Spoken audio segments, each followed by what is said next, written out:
You scroll through your phone, hundreds of contacts, thousands of followers, yet when life gets heavy, there's no one to call.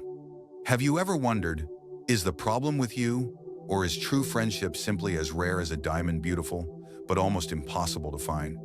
The Stoics remind us, accept what life gives you, but also shape it with wisdom. Maybe loneliness isn't a curse, but a call to discover what true friendship really means and how to build it with strength, patience, and authenticity. In this journey, we'll explore why so many struggle to find real friends today. We'll walk through the wisdom of Stoicism, uncover the barriers within us, and discover timeless steps to carve out friendships that last just as a sculptor patiently shapes stone into a masterpiece. We are born as social creatures, yet for some, the maze of human interaction feels like a puzzle with missing pieces. If you've ever been labeled shy, or if silence feels more natural than small talk, you might have believed that this makes you unfit for true friendship. But Stoicism teaches us otherwise. Marcus Aurelius once wrote, "Accept the things to which fate binds you. Introversion is not a flaw to erase, it is a vantage point, a unique lens to see the world. While others may seek validation in noise, the introvert finds power in depth, and depth is the soil where real friendships grow." Think about it. A loud room may attract many acquaintances, but the quiet listener often attracts truth. When you speak less, your words carry more weight. When you choose carefully whom to trust, the bond forged is often unshakable. What looks like a barrier, shyness can, through a Stoic lens, become a shield of authenticity. So the first step is not to fight your nature, but to embrace it. True connection doesn't come from impressing crowds. It comes from expressing yourself honestly, even in small ways. The Stoics remind us, control what is yours, your words, your kindness, and release what is not the judgment of others. In this light, introversion is not weakness, it is quiet power. And when you honor that power, you will discover that friendship is not about being the loudest voice in the room, but about being the most genuine one. Friendship often stumbles on one fragile stone: trust. Imagine walking across a tightrope, one misstep, and the fall feels endless. Many of us have given trust too freely, only to be betrayed. Others guard their hearts so closely that no one can enter. The Stoics remind us, neither extreme brings peace. Trust, like a tree, doesn't grow overnight. It takes roots, and those roots are your values. Know yourself first. What do you stand for? What do you fear? What do you refuse to compromise? Just as a tree stands firm because it knows its roots, you will stand steady when your values guide you. From this foundation, you'll know when to open the door to someone and when to keep it closed. But here's the Stoic truth. People, like seasons, change. A friend today may disappoint tomorrow. This is not a call to bitterness, but a call to resilience. Seneca wrote, "We suffer more in imagination than in reality." Don't let a single betrayal build a prison around your heart. Instead, let it sharpen your wisdom. Practical Stoicism means two things: honesty and listening. Speak openly when doubts arise, and listen deeply when others share. Conversation is the bridge that can turn suspicion into understanding. Remember, trust is not about perfection. It's about balance, a rhythm of giving and receiving, like a dance that requires both partners. When trust is built on this foundation, friendship transforms from fragile glass into enduring stone. In today's world, our phones buzz constantly: messages, likes, endless notifications. Yet beneath all that noise, many hearts remain silent, yearning for true connection. The truth is, the lack of friends is not always about who we are, but where we place ourselves. The Stoics remind us, we are part of a greater whole.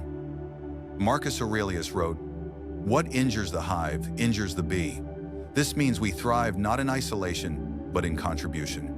Volunteering, joining community projects, even helping at a local library, these are not just tasks. They are gateways. Each shared action is a thread that weaves us into the larger fabric of human connection. But connection also blooms where passion lives. Imagine entering a room where everyone speaks the language of your craft, your hobby, your curiosity.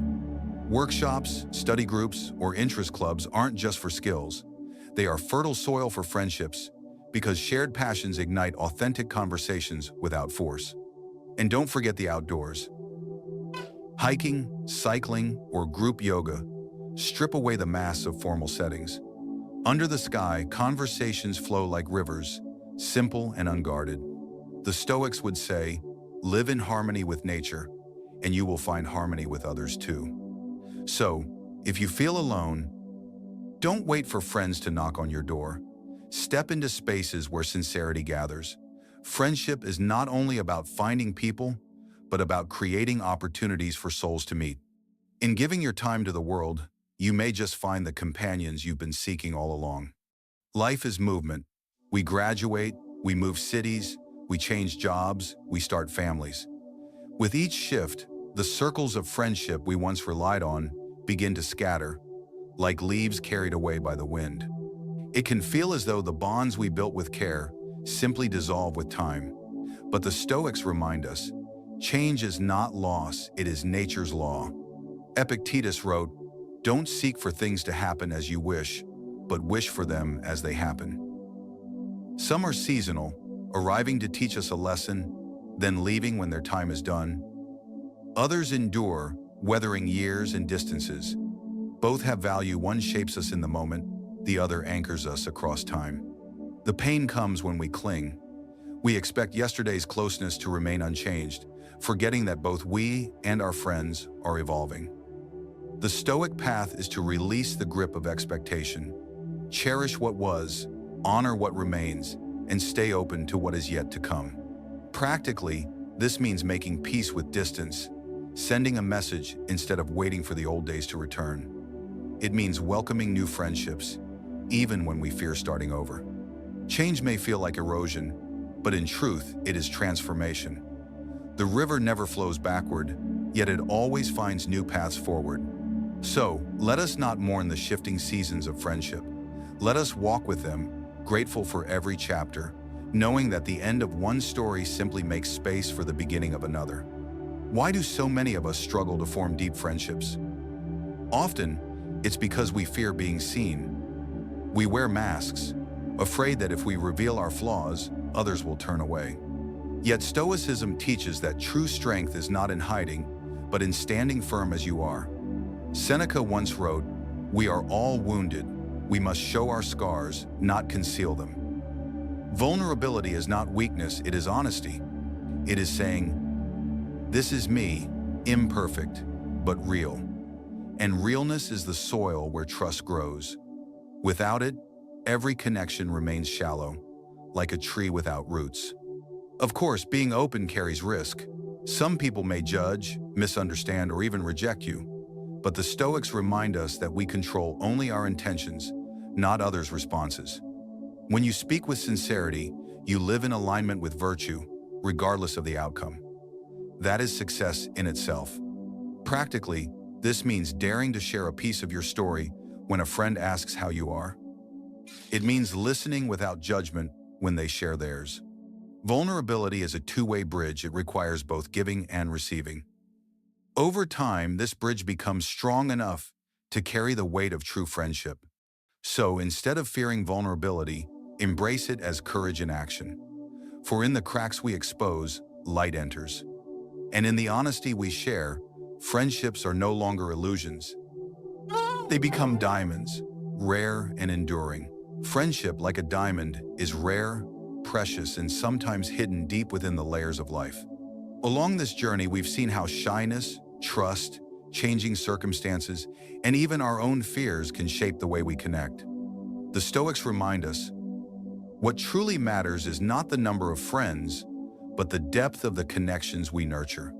Marcus Aurelius once reflected, "When you arise in the morning, think of what a precious privilege it is to be alive, to breathe, to think, to enjoy, to love." Friendship is one of those privileges. Even if you have only one true friend, you are already rich beyond measure. So let us carry forward the Stoic spirit to accept ourselves, to face change with courage, to embrace vulnerability, and to cherish the few but meaningful bonds that life offers us. Remember, you are not defined by how many walk beside you, but by how deeply you walk with those who do. If this message resonated with you, give this video a thumbs up to help us reach others seeking ancient wisdom in modern times.